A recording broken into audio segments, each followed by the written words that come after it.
Oh, they've done it! Simon Terodde, an instant hero! Can you believe it? Plenty attacking! No! The comeback is complete! A stunning second half from Schalke!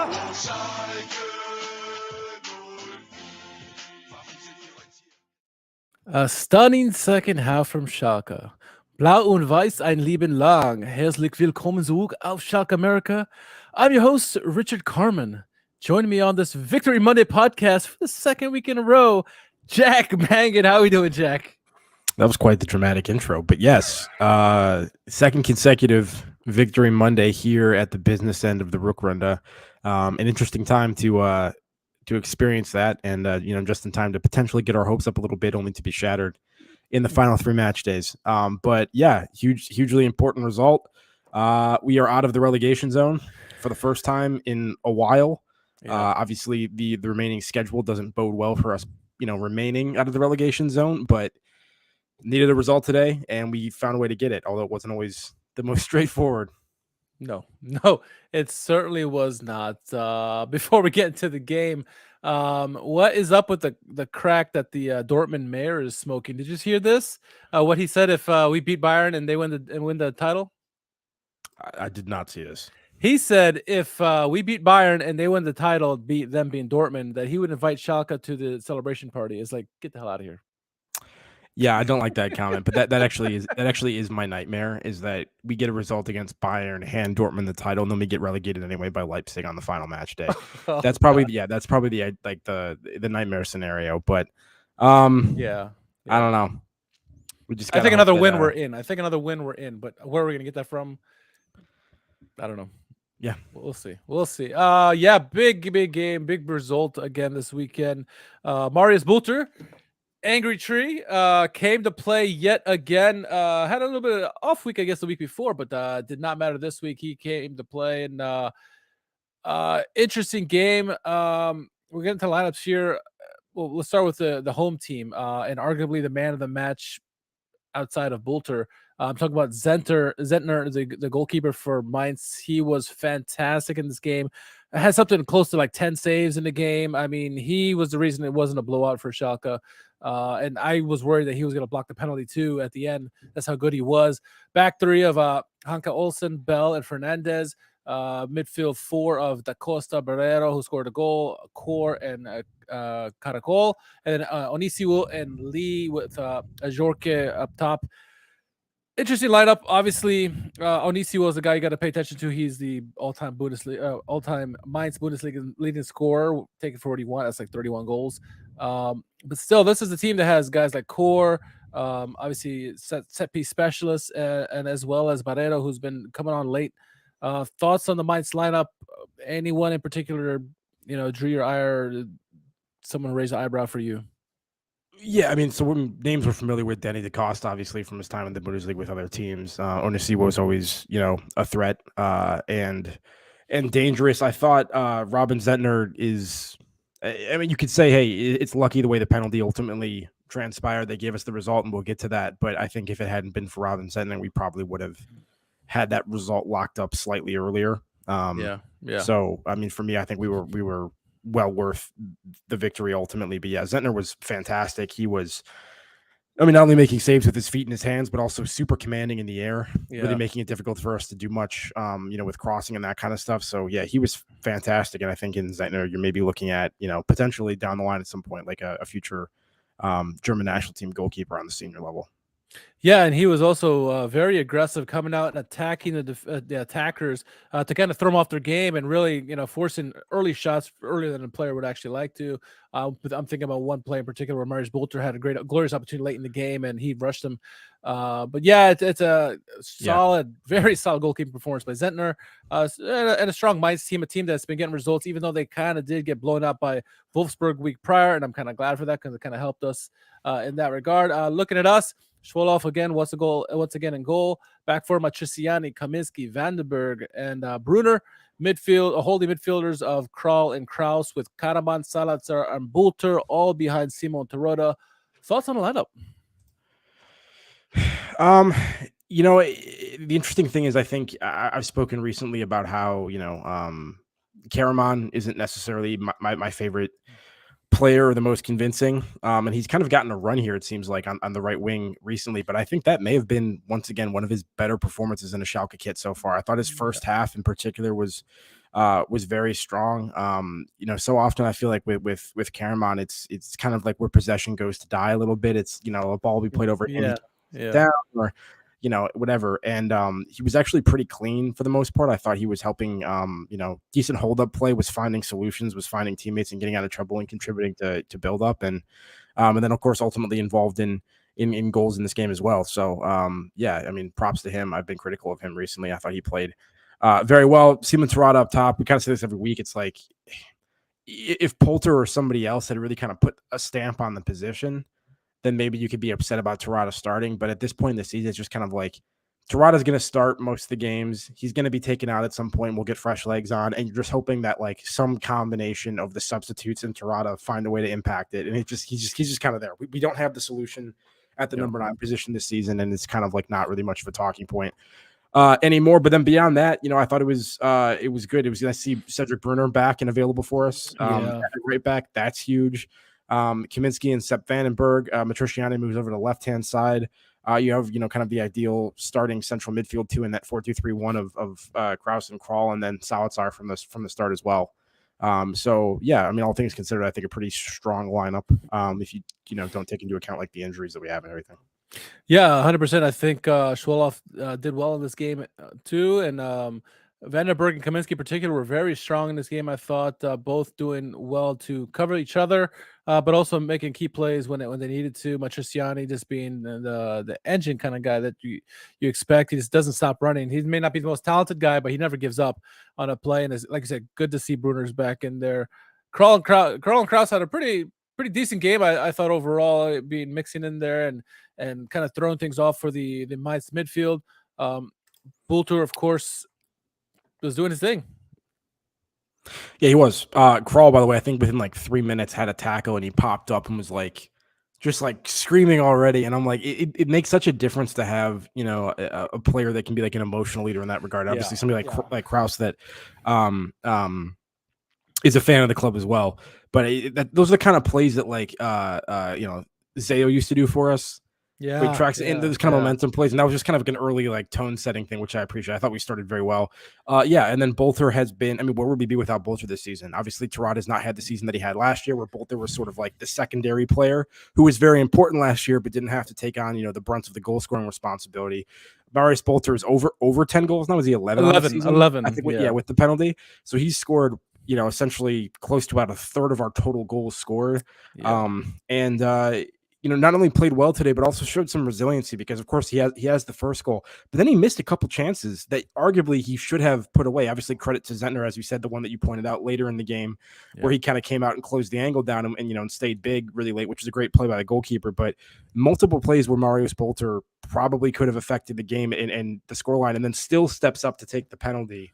With the game on the line, it has the confidence having missed those chances to go for that, and I really respect that. And that's the kind of mentality you'll have to see in those players. That's what he's famous for. It's why you have the angry tree shirt. It's just like that. He's that presence, and it's great. And great look. He has a great huge look. Performance from him today.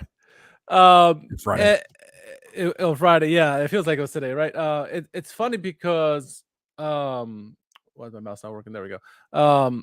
We talk about Bolter and how he's lanky, he's kind of goofy on the ball. Somehow it seems to work.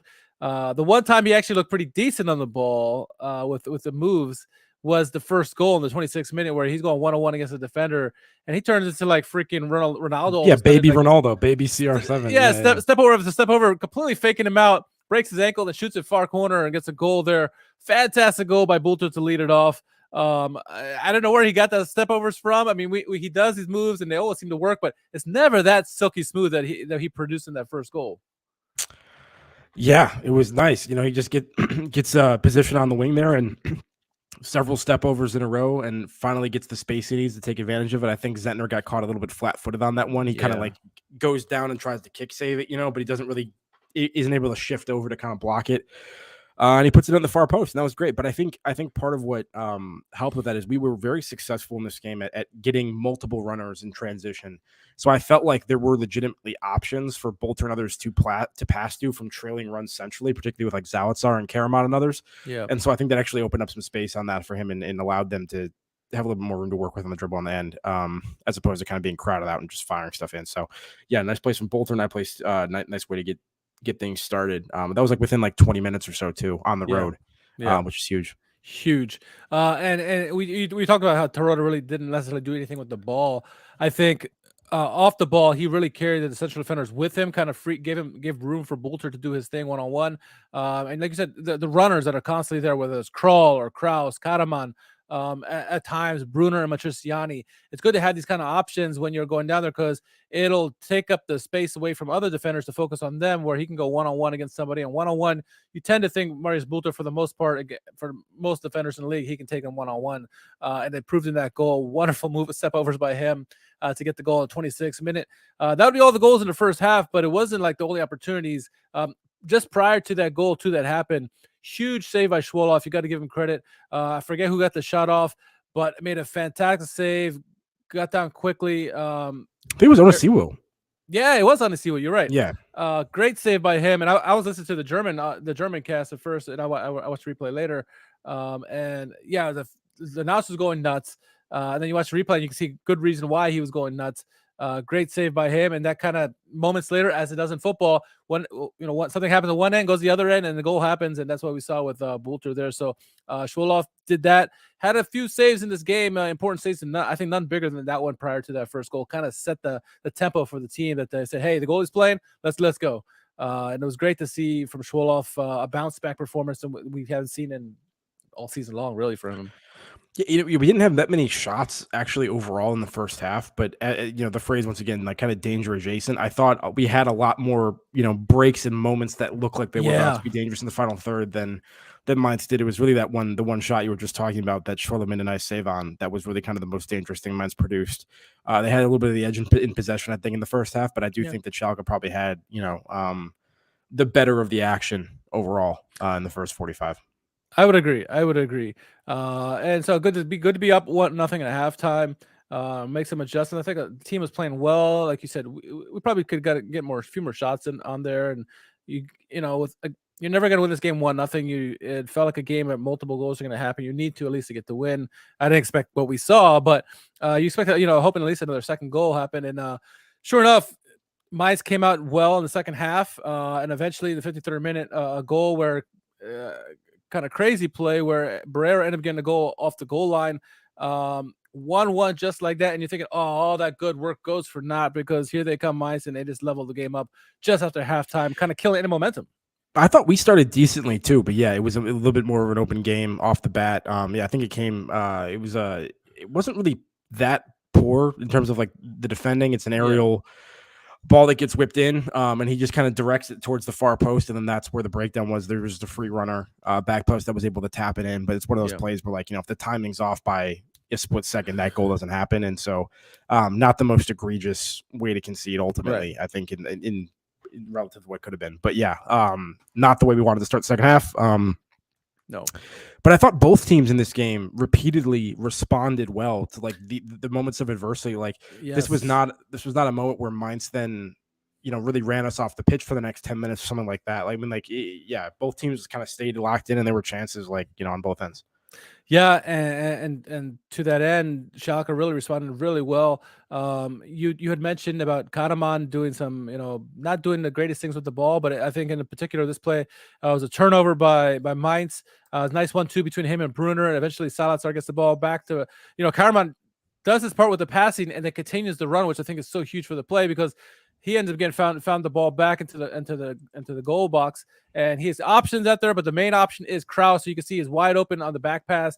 He found him. I wasn't sure he was looking at him or could see him, but he found him, and Kraus, puts the ball away, silky smooth there. 2-1, fantastic way to respond to a goal from Mainz. And Karaman, I think, deserves a lot of credit. The team does, because the one-touch passing along the sideline, and eventually the ball gets to Kraus, and Kraus puts it away as you expect him to. The thoughts on that wonderfully worked goal?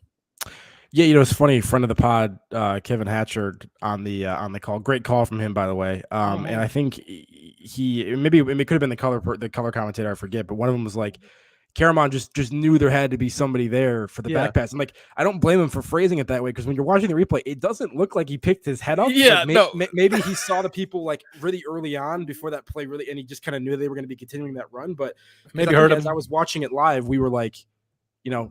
Cut it back, cut it back, cut it back, cut it back, cut it. Like, are you gonna, are you seeing what I'm seeing? And then he does play it ultimately, and Kraus had the angle to kind of catch that in rhythm, and it's just fun to see Tom Kraus score. Obviously, hugely important goal in the context of the season. When you consider the fact that he's a Schalke supporter, the only chance he probably really has to stay at Schalke long term is if we stay up naturally. Like, he is not going to remain with us if we go down. It's not guaranteed that he's remaining with us if we stay up, but certainly that's really the only way. So a hugely kind of important goal for him emotionally as well. And in terms of the passing move, like, it was just a random spurt of 7 or 8 seconds of like one touch passing where we're just kind of weaving in and out, and you're like, where's that been? Like, that's exactly kind of like the one touch combination play, like fluidly in rhythm with the proper weight, that like it's just not something that you see this Schalke team accomplish. Like, so many of our goals are, even when they are in transition, aren't necessarily that smoothly worked. It was a very weird sequence. So it was like Kraus and Krall and Karaman, and it's going back and forth, and ultimately kind of an unlikely goal scorer in Tom Kraus, but well worked. Whatever happens in this season, whether we stay up or not, I think Thomas Rice deserves a lot of credit for really turning this team around from the 9 points in the first half to 20-something points in the second half of the season.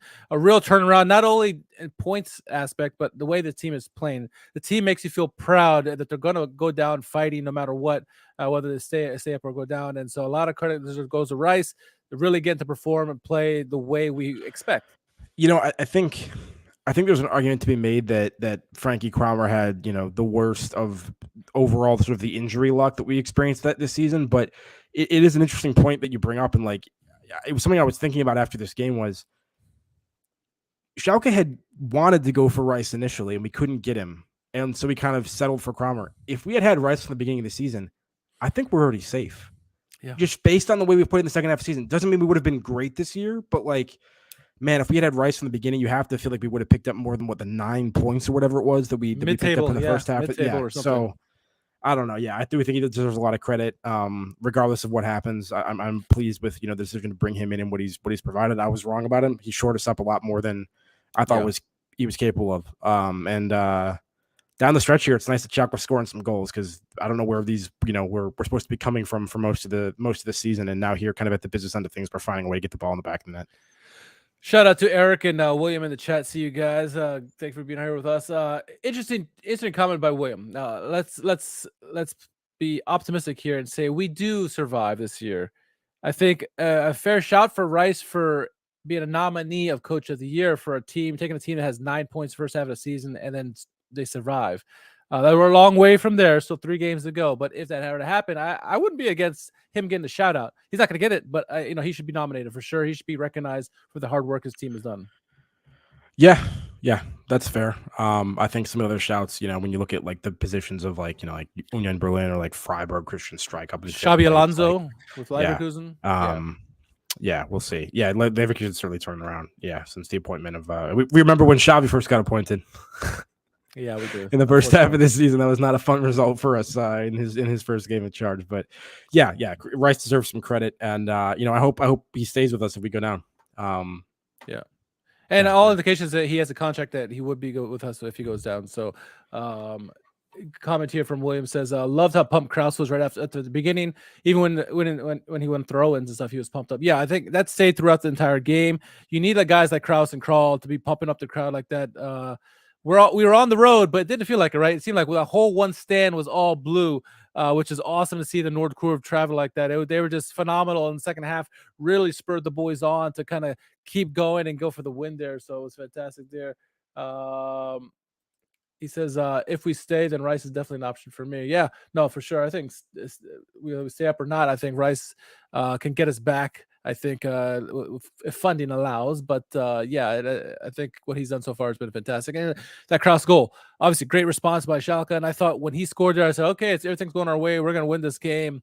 And then Salazar, who an okay game, I think, in this game, but he made a really silly, ill-advised tackle at the top of the box and sweet spot. They got this guy, Aaron Caricol, I forgot the name, Martinez, or what they called it in the game. Martin, and he already had 3 free kick goals on the season, and everyone's saying that he's going to take the shot, and sure enough, beats the keeper. I know the announcer, the German player, he was saying about Brunner and saying like, oh, it was his fault really, kind of, because he ran back and forth, whatever. The ball went over a Krul. Not that Krul is the tallest guy, and he didn't really jump, but I don't know if he would have got it anyway. I think it was just a really perfectly struck free kick for the goal, and Chwolow is not at fault. Maybe he could have cheated to that side. Yeah, you can point, I think, to several different players and say maybe they could have done a slightly better job on that. But it ultimately, as you said, it's a free kick given away in a very dangerous position when there's a player on the pitch who's known for taking advantage of those positions. Kevin Hatchard, once again on the call, the second that foul gets called, he mentions that Martin has already gone over and picked up the ball and is trying to claim this because he's good at this, and naturally. Not exactly curse the commentator, but predictive powers of the commentator, and naturally, Martin gets it in. So, once again, likewise, like the goals that they score, it's that header back post where it's kind of tapped in, and then it's a free kick goal. I mean, we weren't conceding all that much in the run of play, and so it was difficult for me to feel like we really. I mean, they had enough XG obviously in this game in terms of they created chances. I'm not saying they didn't, but the goals they ultimately scored are not the worst defensive breakdowns that we've had this year. No, certainly not. And you talk about responses. They responded well, and they even up the game. We responded well after that goal. I think both teams had opportunities the remainder of the game. It got really lively. Schalke in particular looked very dangerous, I thought, especially with Poulter came in, Drexler came in. They continued to play very aggressively and had their opportunities. And time's ticking away, and you're like, how much stoppage time are we going to get? And we ended up at 5 minutes, and lo and behold, just before the 5-minute mark, a clash of the heads between Matriciani and one of the players for Mainz. Matriciani's head's bleeding, so he's down for a significant amount of time. They add even more minutes, something like 6 minutes. They added to the play, and Schalke continued. Time after, they had so many chances in stoppage, the end of the game and the stoppage time, and Zentner's coming up huge, left and right, just making saves. Latza had a fantastic shot that kind of swerved away, and he made a great save. Latza was good when he came on, by the way. A couple nice through ball passes, and then that was a good shot. That was a good save. Poulter was good. Skarka was good. They both had opportunities in stoppage time. Tarota had a point-blank chance. It was offside, so it didn't really matter. But Zentner was huge. It was Karaman that played that over, right? Yes, it was. Yeah, that was another decent moment from Karaman, and you would have thought that was a 1v1 with Tarota. You thought he was going to do that. You thought Bolter was going to score that late one. There was multiple chances down the stretch that were pretty good opportunities.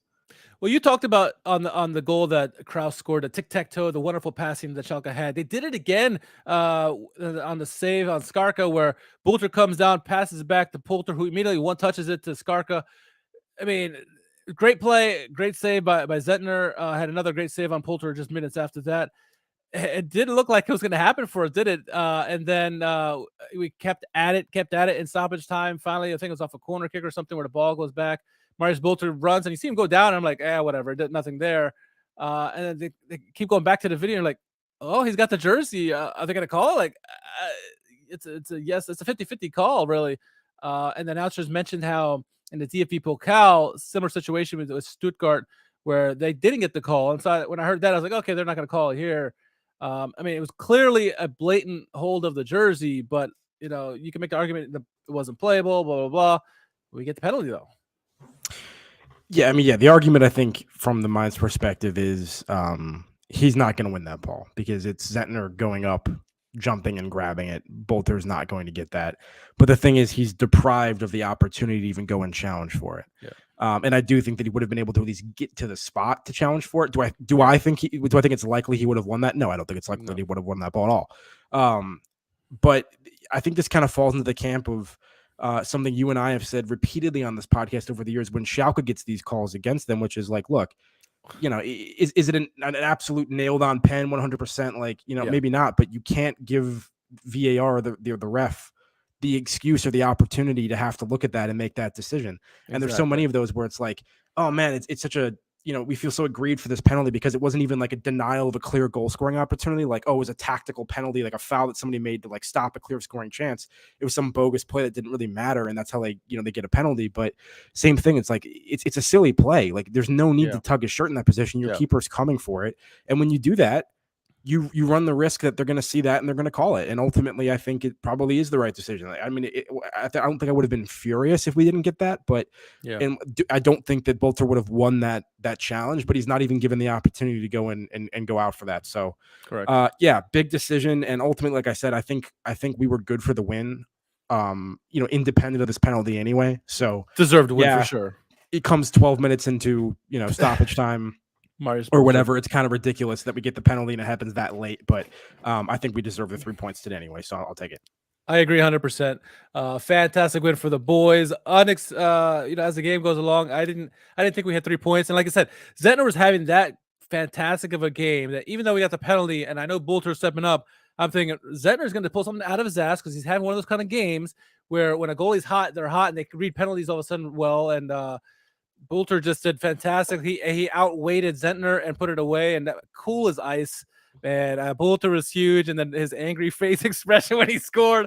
You gotta love it. No, and you shouted out the the traveling support from the Schalke fans and how much of an area that stadium they blocked off, and it was great. I mean, like when he hit that penalty, they ran like all the way down the field back to that corner, and like when it zoomed in on that section, it almost looked like they were at home for a minute. I did. Of a block, incredible atmosphere, incredible scenes. I actually really like Mainz Stadium, by the way. Yeah, nice. Sort of their main stand and everything is really cool, and so great game, great atmosphere, crazy stuff. This is a Mainz team that just had to come back and beat Bayern, inexplicably to kind of make the title race interesting again, and then they're playing Schalke right after that, and they lose to Schalke. I mean, this is the Bundesliga. It's wild, but you love to see it. One quick shout out, Nelson Viper. For Mainz, he came on in the second half, and I thought was phenomenal. Arguably the best player on the pitch in the second half. Yeah. Overall, I think that helps Mainz really get into the game as well because he gave them some verticality in the channels they didn't have previously. I think there were periods of this game where Schalke were sort of trying to have a very high level of high point of confrontation, really pressing them sort of all the way up to their goalkeeper box on the buildup. And I think when players like Viper came in, and they got a little bit more vertical. It was pinning like Kaminsky and some of the center backs back deeper. And then in order to stay condensed, we had to kind of back off and not have that pressure up the pitch. And that just opened up a lot of space for them to get things going. So just wanted to shout out Viper because I thought he was really influential in the second half for them. That is a great shout on both accounts because I think after they made it 2-2, we brought the press up again because we were trying to get the goal and really trying to force the turnovers, playing a really high line, and Viper came in and kind of really forced things back. He had the majority of the opportunities for Mainz in that second half. Even when we were up 3-2, he had one more opportunity where he danced around like 3 guys and then tried to go around. And I was like, "Oh my God, he's gonna score here!" But luckily, it didn't happen. That actually may have been immediately before the VAR called it back. I think that that was the ensuing counterattack when Bolter was calling for it. Yes. Yeah, he almost danced through the box like 3 people. It was like a Lionel Messi type goal where like 3 people are like diving in the penalty area and no one tackles him. He had some, I think, some teammates that were upset that he didn't pass the ball there, but still, great stuff from him. Tidy feet. Yeah, exactly. No, good player. He's only 18 or 19 years old too, so he has hopefully a high ceiling with him. Hopefully, he can build upon this. We've seen some of our own players in the past where they do well at a young age and then not necessarily meet potential there. So, 3-2 victory. Steal the points, earn the points, whatever you want to call it. 3 points is what it is. Wonderful result for us. And then you look at the standings. We are, like you said, no longer in the bottom 3. Bottom of the table, Hertha Berlin, who have a whole mess of problems, which we're going to get to in a second. Bochum, Stuttgart fans, and Stuttgart Americana. We understand why you're upset. That's all I'm going to say. We're at 15th position on 30 points, 2 points above everyone else in the relegation fight. Hoffenheim, who again seems to get results, they're 2 points ahead of us, and then Augsburg 2 points ahead of them. So big weekend up ahead. All the teams in the relegation battle have difficult games, including us with Bayern Munich. It feels good though to finally be out of the relegation zone for at least a week, right? Yeah, it does. Unfortunately, given the remaining part of our schedule, I still don't think this is going to happen for us. And not that it can't happen in any of those games. And Frankfurt, I think, lost this weekend, right? But you're probably targeting that central fixture, the Frankfurt game between the Bayern and Leipzig bookends to try to get a result. I think if we get one more win, if we get 3 points, we have a good chance of at least being, in that 16th spot and having a chance to fight. I think we need that extra win. I think a draw against Frankfurt and a couple losses probably isn't going to cut it. It goes back to what I said when we lost to Hoffenheim, that 2-0 result to Hoffenheim. That's when I kind of definitively said I no longer believe that we're going to get safety. The back-to-back wins against Bremen and Mainz were slightly unexpected and kind of threw us back into contention here. But I mean, Bayern and Leipzig, they kind of they spank us when we're playing like they spank us anytime really, but like when we're playing like this, when it's this kind of like disparity in terms of the the team sheet and everything, it doesn't bode well. So it's going to take something pretty special. Obviously, mathematically, it could still happen. Not over yet, but it's tough. It's real tough. This was a fun result though. If this ends up being the last points, we have in the Bundesliga for a while. I think it was a nice way to bow out. I agree with you. And to kind of put some realism in this whole thing, looking at the schedules for the remaining teams around us, looking at Bochum, they got Augsburg next week. It's a winnable game for them. Hertha Berlin, and then Leverkusen. Leverkusen probably loses to Leverkusen, but you never know. Looking at Stuttgart, their remaining fixtures, they have Leverkusen, then they got Mainz, who we just beat, and then they got Hoffenheim, a huge game there. Yeah. And then lastly, looking at Hoffenheim, they have Wolfsburg, Union Berlin, and Stuttgart, as mentioned. So it's not easy. Probably two toughest schedules are Hoffenheim and Schalke. But man, we need to get some results. And why not us? Like I said, as the title says, yes, it's Bayern, and they've notoriously beat down on us and take our players, right? But why not us? They're not playing well at the moment. They've been struggling. They lost to Mainz recently. Under Tuchel, they have not been performing to their standard. And so if we're going to get them at any point, if you want to get Bayern at any point in their sphere of vulnerability, this might be the only time to do it. Whether it's a point or 3, we need something just for a chance. The problem is that Bayern, more than any team in the league, can field a large percentage of former Schalke players against us. And we know how it usually goes for us whenever there's a former Schalke player on the pitch. When we play Bayern, suddenly it becomes 3-4 players at any one time. And they all seem to score. Conducive. And then there's still Thomas Müller, who just I think I despise more than any player in the history of the game. I don't understand that guy. But anyway, who knows? Yeah, they've been sort of chaotic. I think it was a mistake from them to sack Nagelsmann and bring in Tuchel. That hasn't steadied the ship. If anything, it's only potentially jeopardized their season further. Weird locker room issues going on. Look, if there's a time to play Bayern and potentially take advantage of it, I guess it's now. So that's the positive spin you can put on things, as you said. But still not particularly optimistic. I think we might have to call up, noted Bayern slayer Ahmed Katucu, see if he can bring in and get his goal. How many players have scored against Bayern for us in the last 4 or 5 seasons? Like that's still on the team? None. I mean, just in general, like how many total goals have we scored against Bayern over the past 4 years? Not many. Not many at all. Not many at all. How many they scored? A boatload. Probably, 20 something. If we were to get some kind of result in this one, how would we have to play them, do you think? Well, that's maybe not enough, right? That might not be enough, but we have to be compact. We can't give up these, counterattacks that they can get on us with the speedsters that they have on the wings. That's for damn certain. So, we may not be as aggressive defender from the defenders aspect, pushing up on the play like Matriciani and Brunner, but we have to be compact. Kraus and Kroll are going to have to play their best games of their freaking lives on top of everybody else, right? I think people like Kaminsky and Vandenberg, Jens or Yoshida, if they're back for it, are going to have to be very effective in possession, building out of the back. It's something that Kaminsky's been good at, but we're going to need that additional help, kind of playing through the lines and trying to break down Bayern. I think Salazar is going to have a very important game on the counter. I think most of our chances are either going to be transition moments after we've been pinned back very deep, or potentially set pieces as well. I don't see us breaking them down. I think you're correct in the sense that our fullbacks are probably going to be less involved going forward than they are typically, which is not that much to begin with. It's going to have to be a white knuckle it, hold on, and hopefully you take the chances that you get, because they're probably going to be few and far between. You would imagine. Hopefully Fehrman's back too. Oh, is there a chance that he may come back? I don't know. Kevin, they were saying that on the call that there's a chance that Fairman may be involved before the end of the season. I thought he was probably done for the year. So we'll have to double check that. But yeah, I don't know. I think what you probably can expect is that the main threat for Schalke is obviously Bulter, and they're gonna probably shadow him and make him not a guy who's gonna beat them. That means someone's gonna have to step up, and somebody else, whether it's a midfielder, another Karaman or a Torota, somebody has to step up to get goals in this one.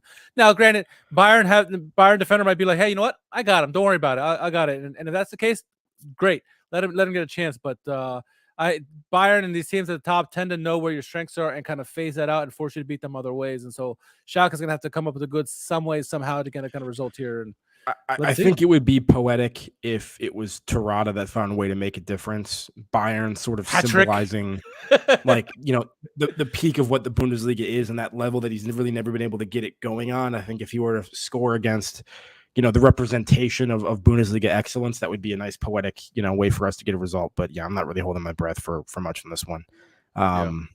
Yeah. William says that Bremen put away all their chances, they could have beat Bayern. Yeah, I mean, yeah, 2-1 they lost there, and Bayern's not invincible, so that's the main thing this season. One way you can look at it is if Bayern was running away with the league again, maybe we'd have maybe they wouldn't play all their best players, but Bayern's going to bring it no matter what. I was kind of hoping that Union Berlin had a bigger gap between them and Freiburg, but unfortunately they're tied in points.